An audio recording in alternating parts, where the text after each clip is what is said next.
ജീവന് വിലയില്ലേ ആ ചോദ്യം ഉന്നയിക്കുമ്പോൾ സർക്കാർ ആശുപത്രി അല്ലേ എന്ന ഗൗരവമുള്ള നിഷേധ മറുപടിയാണ് ആശുപത്രിയിൽ നിന്നുണ്ടായതെന്നതാണ് ഇദ്ദേഹത്തിന്റെ പ്രതികരണത്തിൽ മനസ്സിലാകുന്ന. MS ലിഷോയുണ്ട്. ഈ സംഭവത്തിന്റെ ഗൗരവം എത്രത്തോളം വലുതാണ് എന്ന് നമുക്ക് പരിശോധിക്കാം.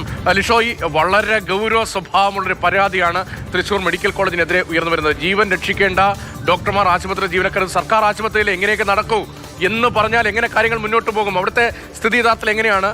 സ്വകാര്യ ആശുപത്രിയിൽ കൊണ്ടുപോയ ഇദ്ദേഹത്തിന്റെ ആരോഗ്യസ്ഥിതി ഇപ്പോൾ എങ്ങനെയുണ്ട്? മെച്ചപ്പെട്ടിട്ടുണ്ടോ?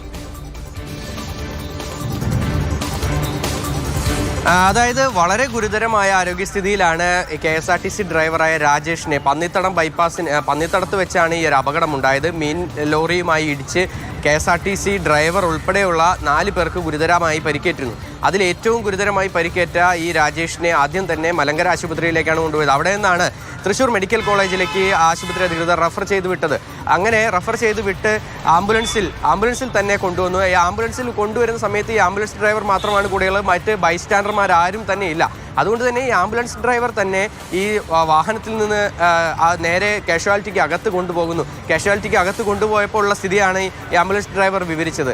നമ്മളെല്ലാവരും സാധാരണക്കാർ ഒരു അപകടം സംഭവിച്ചാൽ, ഒരു പ്രശ്നം ഉണ്ടായാൽ ആദ്യം സമീപിക്കുന്നത് സർക്കാർ മെഡിക്കൽ കോളേജുകളെയോ അല്ലെങ്കിൽ സർക്കാർ ആശുപത്രികളെയാണ്. അവിടെ നിന്ന് ഇത്തരത്തിൽ യാതൊരു വിധത്തിലും ചികിത്സയ്ക്ക് വേണ്ടിയുള്ള ഒരു കൃത്യമായ നടപടികൾ സ്വീകരിച്ചില്ല എന്നുള്ളതാണ് ഈ ആംബുലൻസ് ഡ്രൈവർ പറയുന്നത്. കാരണം ഇവരെ സംബന്ധിച്ചിടത്തോളം ആംബുലൻസ് ഡ്രൈവർമാർക്ക് കൃത്യമായി അറിയാം ഒരാളുടെ KSRTC ബസ്സിന് എത്രത്തോളം കേടുപാടുകൾ സംഭവിച്ചുവെന്ന് ആ ദൃശ്യങ്ങൾ, അപ്പോൾ ആ അപകടത്തിന്റെ ആഘാതം, വ്യാപ്തി എത്രത്തോളം ഉണ്ടെന്ന് ആ ദൃശ്യങ്ങൾ നമ്മളോട് പറയുന്നുണ്ട്. ആ ആംബുലൻസ് ഡ്രൈവർ സാദിഖ് പറയുന്നു, ആ KSRTC ഡ്രൈവറുടെ ചെവിയിൽ നിന്ന്, മൂക്കിൽ നിന്നൊക്കെ ചോര ഒലിച്ചുകൊണ്ടിരിക്കുകയായിരുന്നു. 3/4 മണിക്കൂർ. ഓരോ നിമിഷവും ജീവന്റെ വിലയുള്ള നിമിഷമാണ്. എന്തുകൊണ്ടാണ് ഈ അനാസ്ഥയുണ്ടായത്? അവിടെ കാഷ്വാലിറ്റിയിൽ ഡോക്ടർമാരുണ്ടായിരുന്നില്ലേ? കാഷ്വാലിറ്റിയിൽ ബെഡില്ലായിരുന്നു എന്ന് ആംബുലൻസ് ഡ്രൈവർ പറയുന്നുണ്ട്. അപ്പോൾ അടിമുടി പാളിച്ചയാണോ? അതായത് തൃശൂർ മെഡിക്കൽ കോളേജിനെ സംബന്ധിച്ചിടത്തോളം സൗകര്യങ്ങളൊക്കെ വളരെയധികം സൗകര്യങ്ങളുണ്ട്. അക്കാര്യത്തിൽ ഒട്ടും പുറകില്ല. ഒരു സ്വകാര്യ ആശുപത്രിയോട് കിടപിടിക്കുന്ന തരത്തിലൊക്കെ തന്നെയാണ് എന്നുള്ളതാണ് കഴിഞ്ഞ ദിവസങ്ങളിലൊക്കെ തന്നെ നമ്മളൊക്കെ പരിശോധിച്ചപ്പോഴൊക്കെ മനസ്സിലായത്. പക്ഷേ അതേസമയം തന്നെ കാഷ്വാലിറ്റിയിൽ പല സമയങ്ങളിലും ഇത്തരത്തിലുള്ള പ്രശ്നങ്ങൾ ഉണ്ടാകുന്നതായി ആരോപണങ്ങൾ ഉണ്ടാകാറുണ്ട്. ഇതിപ്പോൾ ഒരു ആംബുലൻസ് ഡ്രൈവറെ സംബന്ധിച്ചിടത്തോളം അവർക്കറിയാം എത്രത്തോളം ഗുരുതരമാണ് ഈ രോഗിയുടെ ഒരു സ്ഥിതി എന്നുള്ളത്. അങ്ങനെ ഉണ്ടായ സമയത്ത് അവിടെ ഡോക്ടർമാരുണ്ടായിരുന്നു, 3 ഡോക്ടർമാരുണ്ടായിരുന്നു എന്നുള്ളതാണ് പറയുന്നത്. അതിൽ ചിലർ ഉറങ്ങുകയായിരുന്നു. ഉറങ്ങുന്നവരെ വിളിച്ചെണീപ്പിക്കാനായ ഒരു ഡോക്ടർക്ക് മടിയാണ് എന്നുള്ള കാര്യങ്ങളൊക്കെയാണ്. ഈ ഒരു വിഷയം ഞാൻ മെഡിക്കൽ കോളേജ് സൂപ്രണ്ടുമായി സംസാരിച്ചു. സൂപ്രണ്ട് പക്ഷേ ഇക്കാര്യങ്ങളൊന്നും തന്നെ അറിഞ്ഞിട്ടില്ല, ഇങ്ങനെ ഒരു സംഭവം ശ്രദ്ധയിൽപ്പെട്ടിട്ടില്ല എന്നുള്ളതാണ് അവർ പ്രതികരിച്ചത്. എന്തായാലും ഇക്കാര്യങ്ങൾ കൃത്യമായി എന്താണ് സംഭവിച്ചതെന്നുള്ള കാര്യം പരിശോധിച്ച ശേഷം പ്രതികരിക്കാമെന്നുള്ളതാണ് മെഡിക്കൽ കോളേജ് സൂപ്രണ്ട് വ്യക്തമാക്കിയിരിക്കുന്നത്. പക്ഷേ അപ്പോഴും ചോദിക്കുന്ന ഒരു പ്രധാനപ്പെട്ട ചോദ്യം, അതായത് ഇത്രത്തോളം ഗുരുതരമായി പരിക്കേറ്റ ഒരു വ്യക്തി അവിടെ കൊണ്ടുവന്ന് 3/4 മണിക്കൂർ നേരം എന്തുകൊണ്ട് ചികിത്സ വൈകിപ്പിച്ചു എന്നുള്ളതാണ്. സർക്കാർ ആശുപത്രിയിലെ ഗൗരവമുള്ളത് ലിഷോയ്, ഇപ്പോൾ എന്തുകൊണ്ട് 3/4 മണിക്കൂർ നേരം ചികിത്സ വൈകിപ്പിച്ചു? ചെവിയിൽ നിന്ന്, മൂക്കിൽ നിന്നൊക്കെ രക്തം ചീറ്റി ഒഴുകുന്ന അപകടത്തിൽപ്പെട്ട ഒരാൾ, അദ്ദേഹം KSRTC ഡ്രൈവർ കൂടിയുണ്ട്, സർക്കാർ ജീവനക്കാരൻ കൂടിയാണ് എന്നത്. അപകടത്തിൽ ഇപ്പോൾ അങ്ങനെ ഭേദങ്ങളൊന്നും ഇല്ലെങ്കിലും അതുകൂടി ഉണ്ടല്ലോ. ഉറങ്ങിക്കിടക്കുന്ന ഡോക്ടറെ വിളിച്ചുണർത്താൻ മറ്റു ഡോക്ടർക്ക് മടിയാണ്. ഈ രാത്രിയിൽ പ്രത്യേകമായി ഡ്യൂട്ടി ഇടുന്നതല്ല, അല്ലാതെ രാവിലെ മുതൽ പാതിരാത്രി വരെയും പുലരും വരെയും അവരെ ഡ്യൂട്ടിയിലിട്ട് ബുദ്ധിമുട്ടിക്കുന്നല്ലോ. രാത്രിയിൽ പ്രത്യേകമായ ഷിഫ്റ്റൊക്കെ ഉണ്ടാകില്ലേ? ഇപ്പോൾ പലപ്പോഴും ഹൗസ് സർജൻസി വിദ്യാർത്ഥികളും മറ്റുള്ളവരുമൊക്കെയാണ് രാത്രിയിൽ കാഷ്വാലിറ്റിയിൽ ഉള്ളത് എന്ന പരാതി പലയിടത്തു നിന്നും ഉയരാറുണ്ട്. അവരുടെ സേവനത്തെ കുറച്ച് കാണുന്നതല്ല. ഈ തൃശൂർ മെഡിക്കൽ കോളേജിൽ ഈ ഡ്യൂട്ടിക്ക് നിയോഗിച്ച രീതി എങ്ങനെയാണ് എന്നത് വ്യക്തമാകുന്നുണ്ടോ? എന്തുകൊണ്ട് ഇത്ര സമയം ചികിത്സയ്ക്ക് വേണ്ടി വൈകി എന്ന കാര്യത്തിൽ ഔദ്യോഗികമായ പ്രതികരണം അവരുടെ ഭാഗത്ത് അതിന് തയ്യാറാകുന്നുണ്ടോ സൂപ്രണ്ട് ഉൾപ്പെടെയുള്ളവർ? അല്ല, സൂപ്രണ്ട് ഇക്കാര്യത്തിൽ പരിശോധന വേണം. സാധാരണഗതിയിൽ അവിടെ ഒരു സർജൻ ഉണ്ടാകും. ആ സർജനാണ് ഇതിന് മേൽനോട്ടം വഹിക്കേണ്ടത് എന്നുൾപ്പെടെയുള്ള കാര്യങ്ങളാണ് സൂപ്രണ്ടിൻ്റെ ഭാഗത്തു നിന്നും പ്രതികരണമായി വന്നിട്ടുള്ളത്. പക്ഷെ അതൊരു ഔദ്യോഗികമായുള്ള ഒരു പ്രതികരണമായി ഉള്ള പറഞ്ഞല്ല.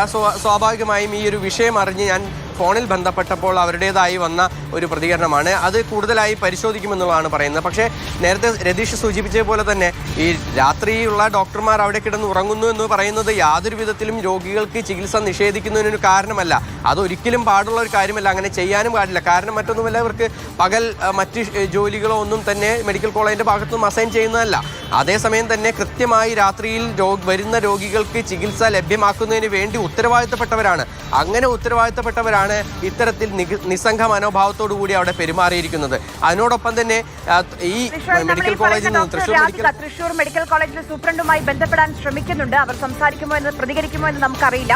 നമ്മൾ ബന്ധപ്പെടാൻ ശ്രമിക്കുന്നുണ്ട്. നമുക്കറിയേണ്ടത് ഈ അപകടം നടന്ന സ്ഥലത്തിന് വളരെ അടുത്തായിരുന്നു തൃശൂർ മെഡിക്കൽ കോളേജ്. അതിനടുത്ത് വേറെ സ്വകാര്യ ആശുപത്രികൾ ഉണ്ടായിരുന്നു.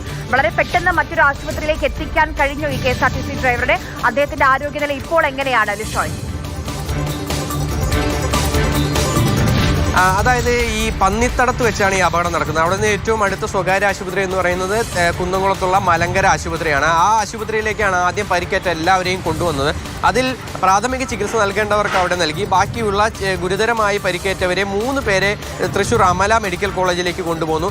അതിൽ ഒരാളാണ് ഈ 4 പേരാണ് ആകെ ഗുരുതരമായി പരിക്കേറ്റത്. അതിൽ ഒരാൾ ഈ KSRTC ഡ്രൈവറായ രാജേഷാണ്. അദ്ദേഹത്തെ നേരെ തൃശ്ശൂർ മെഡിക്കൽ കോളേജിലേക്കാണ് ഈ ആശുപത്രിയിൽ നിന്ന് റെഫർ ചെയ്തിരുന്നത്. അങ്ങനെയാണ് ഈ ആംബുലൻസ് ഡ്രൈവർ നേരെ മെഡിക്കൽ കോളേജിലേക്ക് കൊണ്ടുവന്നത്. അവിടെ എത്തി ഇത്തരത്തിൽ കൃത്യമായി ചികിത്സ ലഭ്യമായില്ല എന്ന് KSRTC ജീവനക്കാരെ വിളിച്ച് ഈ ആംബുലൻസ് ഡ്രൈവർ പറഞ്ഞതോടുകൂടിയാണ് KSRTC അധികൃതർ ജീവനക്കാർ പറഞ്ഞത്, ഇനി തൊട്ടടുത്തുള്ള ആശുപത്രി ഏതാണ് എങ്കിൽ നല്ല ആശുപത്രി അവിടേക്ക് മാറ്റിക്കോളൂ, മറ്റ് ചിലവുകളൊക്കെ തന്നെ ഞങ്ങൾ വഹിച്ചുകൊള്ളാമെന്ന് ആ ജീവനക്കാർ പറഞ്ഞതിനെ തുടർന്ന് ആണ് ആ റെഡ് സോണിൽ നിന്നാണ് അവിടെ ഇത്രത്തോളം നേരം കൃത്യമായി ചികിത്സ നൽകാത്തതുകൊണ്ട് പ്രശ്നമുണ്ടാക്കി തന്നെയാണ്. ഈ ആശുപത്രി സൂപ്രണ്ടുമായി ടെലിഫോണിൽ സംസാരിച്ചിരുന്നു. പരസ്യമായി ഇപ്പോൾ പ്രതികരിക്കാൻ ഡോക്ടർ തയ്യാറല്ല എന്നതാണ് അവരുടെ ഭാഗത്ത്. പക്ഷേ പറഞ്ഞ കാര്യങ്ങൾ ഇതാണ്: ഇങ്ങനൊരു ആക്സിഡന്റ് കേസ് അവിടെ വന്നിരുന്നു, പ്രാഥമികമായി നൽകേണ്ട ചികിത്സകൾ ഇഞ്ചക്ഷൻ ഉൾപ്പെടെ നൽകി. അതിനുശേഷം ഈ മൂക്കിൽ നിന്നും ചെവിയിൽ നിന്നുമൊക്കെ രക്തം വരുന്ന ഗൗരവ സാഹചര്യമായതിനാൽ റെഡ് സോൺ മറ്റൊരു മേഖലയിലേക്ക് മാറ്റേണ്ടതുണ്ടായിരുന്നു. ഈ രോഗിയെ മാറ്റാൻ നോക്കുകയായിരുന്നു. അതിനിടയിൽ ആംബുലൻസ് ഡ്രൈവർ ബഹളം വച്ചു എന്നതാണ് ഇപ്പോൾ അവിടുന്ന് ഒരു വാദമായി വരുന്നത്. ഇനി ഡ്യൂട്ടിയിലെ ഡോക്ടർമാരുമായി സംസാരിച്ചതിന് ശേഷം എന്താണ് എന്നത് പറയാം. ഇപ്പോൾ വലിയ ഒരു സൗകര്യമുണ്ടല്ലോ, ഈ ആശുപത്രി വളരെ അവശ്യ സർവീസ് ആയതുകൊണ്ട് നമ്മുടെ നിയമസഭ തന്നെ പാസ്സാക്കിയ നിയമമുണ്ട്. ഡോക്ടർമാർ ഉൾപ്പെടെ അവരെ ആക്രമിക്കുകയോ അല്ലെങ്കിൽ അവരുമായി വഴക്കുണ്ടാക്കുകയോ ചെയ്താൽ നിയമ നടപടിക്ക്, അറസ്റ്റ് ഉൾപ്പെടെ ഉടൻ തന്നെ ഉണ്ടായ നിയമ നടപടിയിലേക്ക് പോകേണ്ടി വരും. അപ്പോൾ അത് സൗകര്യം കൂടി ആക്കുകയാണ്. ഇപ്പോൾ ആശുപത്രിയിൽ ആംബുലൻസ് ഡ്രൈവർ ബഹളം വച്ചു.